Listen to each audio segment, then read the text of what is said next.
નમસ્કાર, જય શ્રી કૃષ્ણ, હર હર મહાદેવ મિત્રો।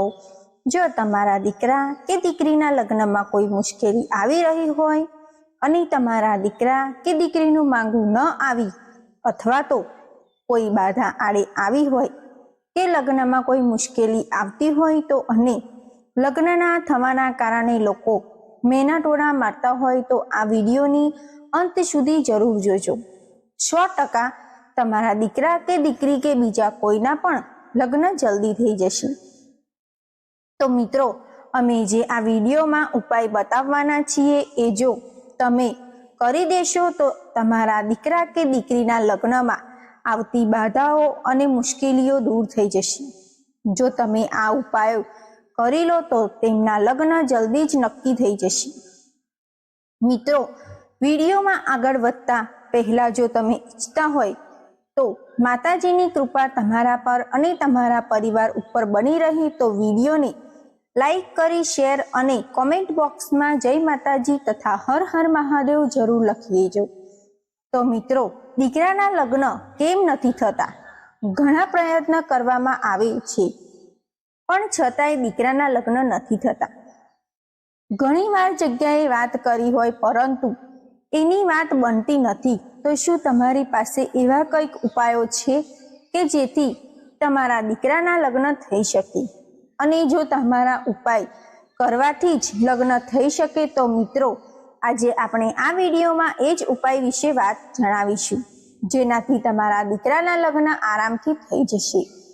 જ્યારે પણ કોઈ છોકરો કે છોકરીની લગ્ન કરવા માટેના યોગ્ય ઉંમર થાય છે અને ઘણા પ્રયાસો થતા લગ્ન નથી થતા ત્યારે એ માટે આ ઉપાય ઉપયોગી છે। તમે આ વિડીયોમાં જણાવેલ ઉપાયો અજમાવો જેથી તમારી બધી મનોકામનાઓ પૂરી થાય છે। તો મિત્રો, મંગળવારના દિવસે તમારે તમારા ઘરમાં આ ઉપાય કરવાનો છે જે તમને આ વિડીયોમાં જાણવા મળશે। તો મિત્રો, ઉપાય કરવા માટે તમારે ઘરના બહાર જવાની જરૂર નથી। કોઈ પણ મંગળવારના દિવસે તમે તમારા ઘરે રહીને પણ આ ઉપાય કરી શકો છો કારણ કે આ ઉપાયનો લાભ અત્યાર સુધીમાં લાખો માણસોને મળી ચૂક્યો છે। આ ઉપાયના અસરથી તમારા દીકરા અથવા દીકરીની સાથે જોડાયેલો કોઈ પણ દોષ જડમૂળથી જતો રહેશે। તેમજ જો તેની કુંડળીમાં પિતૃદોષ હોય તો એ પણ દૂર થઈ જશે અને લગ્ન પણ જલ્દી થઈ જશે। તો હવે આ ઉપાય કેવી રીતે કરવાનો છે તે જાણીએ તે પહેલા જો તમે આ ચેનલમાં નવા હો તો કૃપા કરીને સબસ્ક્રાઇબ કરી દેજો અને જો તમને આ વિડીયો પસંદ આવે તો લાઈક કરી દેજો। તો ચાલો મિત્રો, આપણે આ વિશેષ ઉપાય વિશે વાત કરીએ। તો મિત્રો, જ્યારે કોઈ પણ છોકરો કે છોકરીના લગ્ન કરવા હોય ત્યારે વિલંબ આવે છે। ત્યારે કોઈ પણ મંગળવારના દિવસે કોઈ પણ છોકરો કે છોકરી જેના લગ્ન નથી થઈ રહ્યા એ પોતે આ ઉપાય કરી શકે છે। માતા પિતા પોતાના દીકરા કે દીકરી માટે આ ઉપાય કરી શકે છે। કોઈ પણ મંગળવારના દિવસે સવારે વહેલા 5 થી 6 વાગ્યે ઉઠી જવાનું છે। તો મિત્રો, તમારે બ્રહ્મ મુહૂર્તમાં ઉઠવું જોઈએ અને નાહીને સ્વચ્છ વસ્ત્રો પહેરીને તૈયાર થઈ જવાનું છે અને એ પણ ધ્યાન રાખજો કે તમારે પીળા રંગના જ કપડાં પહેરવાના છે। સાથે જ તમારા ઘરે જ્યાં મંદિર હોય ત્યાં સ્વચ્છ ઘીનો દીવો પ્રગટાવવાનો છે અને તમારા દીકરા મંદિર જે પણ દેવતા છે તેમને પ્રણામ કરીને તમે તમારી મનોકામના એમ કહી દો। ત્યારબાદ પૂરી શ્રદ્ધાથી પ્રાર્થના કરતી વખતે તમારે એક લાલ રંગના કપડામાં તમારે 7 હળદરની ગાંઠ રાખવાની છે અને નાળિયેર છે તે પણ તમારે તેની અંદર મૂકવાનું છે। પછી મિત્રો, એને ઘરમાં એવી જગ્યા ઉપર ખૂણામાં બાંધી દો કે જ્યાં કોઈની નજર ન પડે અને હાથ પણ ન પહોંચે। આ પછી મિત્રો, તમારે 21 દિવસ પછી ઘરના મંદિરમાં એ જગ્યાએ દીવો પ્રગટાવવાનો છે હનુમાન દાદાનો। તમારી મનોકામનાની પ્રાર્થના કરજો। સાથે આ વાત પણ ધ્યાન રાખજો કે જે મંદિરમાં તમે પહેલા દીવો કર્યો હતો ત્યાં જ તમારે દીવો પ્રગટાવવાનો છે અને દીવો અલગથી તમારે કરવો પડશે। આ દિવસથી જ્યારે તમે મંગળવારના દિવસે આ ઉપાય શરૂ કરશો, આ દીવો 21 દિવસ સુધી કરવાનો છે. જ્યારે તમારું કાર્ય થઈ જાય, એટલે કે જ્યારે તમારા લગ્ન થઈ જાય, ત્યારે તમારે આ લાલ કપડામાં બાંધી નારિયેલ અને હળદરની ગાંઠને લઈને નદીમાં પધરાવી દેવું જોઈએ. અને પછી કોઈ પણ પીપળાના વૃક્ષની નીચે શ્રી લક્ષ્મીનારાયણ ભગવાનને પ્રાર્થના કરીને વારંવાર પ્રભુનો આભાર જરૂર માનવો જોઈએ.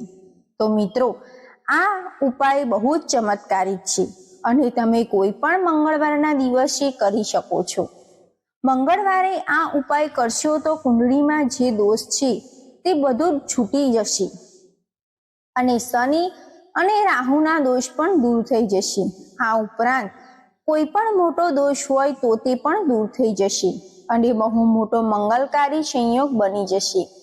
આ ઉપાય તમે માત્ર મંગળવારે કરી શકો છો, એટલે કે કોઈ પણ મંગળવારે આ ઉપાય કરવો પડશે.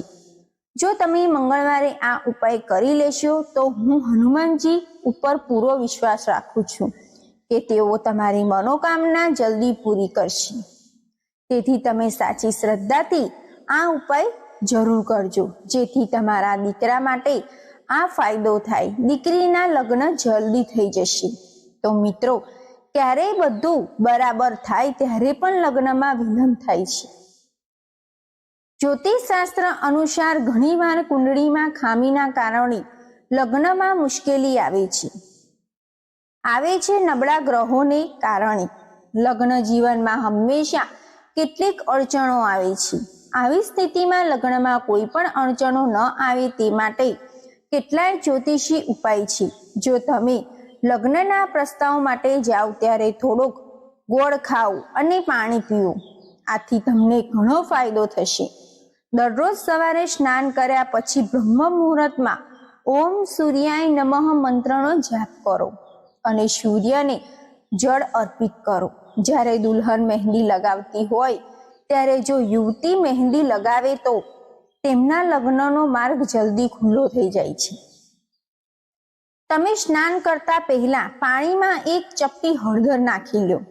આ પ્રયોગ રોજ કરવાથી લગ્નના યોગ બને છે.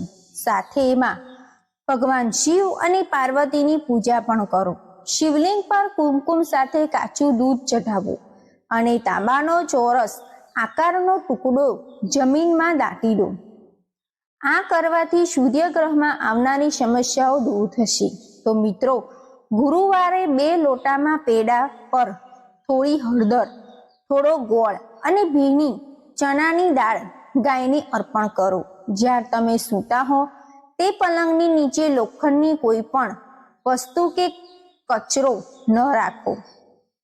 આ લગ્નના અવરોધ ઊભો કરે છે. સોમવારે 1200 ગ્રામ ચણાની દાળ અને લોટ લીટર દૂધનું દાન કરો. દર સોમવારે લગ્ન ન થાય ત્યાં સુધી આ પ્રયોગ ચાલુ રાખો. સાથે જ ભગવાન શિવની પૂજા કરો અને ભગવાન શિવના ફોટા કે મૂર્તિના આગળ 15 નાળિયેર રાખજો. પછીના આ નાળિયેર મંદિરમાં ચઢાવી દો.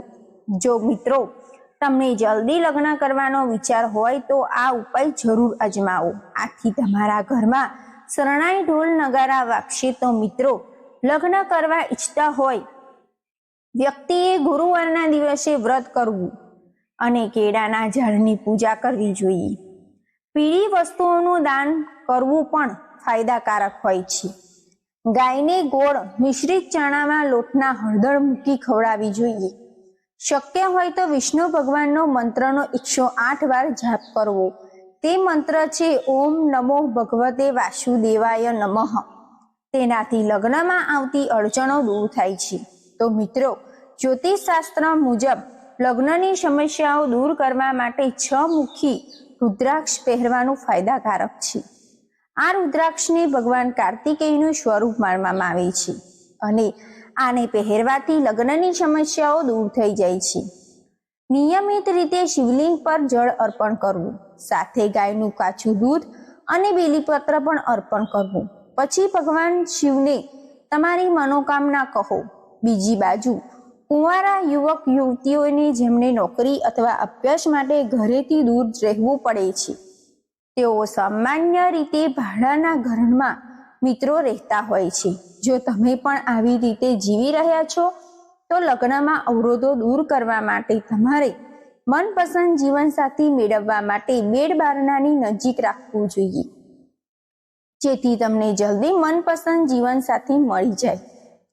કરવા માટે અન્ય વાસ્તુ ઉપાયો જોઈએ તો લગ્નની ઈચ્છા રાખનારા લોકોએ ખાસ ધ્યાન રાખવું જોઈએ કે લગ્નની વાત કરવા જે લોકો ઘરે આવ્યા હોય તેમને એવી રીતે બેસાડવા જોઈએ કે જેમનો મુખ ઘરની અંદર તરફ હોય. જો લગ્નની વાત કરવા આવેલા લોકોનું મુખ બહાર તરફ હોય તો વાત પકડી થવાની શક્યતા ઓછી હોય છે. જેઓના લગ્નમાં વિઘ્નો આવે છે તેમણે આ વાતનું ખાસ ધ્યાન રાખવું જોઈએ. તો મિત્રો, પ્રેમી પ્રેમિકાઓનું ગુલાબના ફૂલ આપવાનો એક સામાન્ય રીત છે. જો તમે પણ તમારા પ્રેમી અથવા પ્રેમિકાને ગુલાબનું ફૂલ આપતા હો તો પ્રેમની સફળતા માટે ફૂલ આપતી વખતે કાંટા કાઢી નાખવા જોઈએ. ફૂલો દ્વારા પોતાના લગ્ન જીવનને ખુશહાલ બનાવવા માટે એવા લોકોએ જેમના વચ્ચે મતભેદ વધી ગયા હોય ગુલાબની જગ્યાએ બીજા ફૂલો ભેટમાં આપી શકે છે કે પછી તેનાથી પોતાના બેડરૂમને સજાવી શકે છે. લગ્ન કરવા ઈચ્છુક યુવક યુવતીઓને સૂતી વખતે પોતાના પગને ઉત્તર તરફ અને માથાને દક્ષિણ તરફ રાખવું જોઈએ. જો તમે મનગમતા જીવનસાથી સાથે લગ્ન કરવા અને જલ્દી લગ્ન કરવા માંગો છો તો એવા રૂમમાં સૂવું જોઈએ જ્યાં એક કરતાં વધુ બારણા હોય. જો આ બધા ઉપાયોને તમે નિયમ મુજબ અનુસરો તો તમારા લગ્ન, તમારા અથવા દીકરા કે દીકરીના લગ્ન જલ્દી થઈ જશે. તો મિત્રો, આ જે ઉપાયો બતાવ્યા છે એ જો તમે પૂરી શ્રદ્ધા અને વિશ્વાસથી કરી લેશો તો તમારા જરૂર મનોકામના પૂર્ણ થશે. તો મિત્રો, વિડીયોમાં જણાવેલ જ્યોતિષ ઉપાય અને સલાહ તમારી આસ્થા અને વિશ્વાસ પર ઠેસ પહોંચાડવાનો નથી. વિડીયોને ઉદ્દેશ માત્ર તમને તમારી સલાહ આપવાનો છે. આ સંદર્ભમાં અમે કોઈ પણ પ્રકારનો દાવો કરતા નથી. તો મિત્રો, જો તમને આ માહિતી પસંદ આવી હોય તો વિડીયોને લાઈક કરી શેર કરી દેજો અને ચેનલને સબસ્ક્રાઈબ પણ કરી દેજો. ફરી મળીશું એક નવા વિડીયો સાથે. રાધે રાધે. જય શ્રી કૃષ્ણ.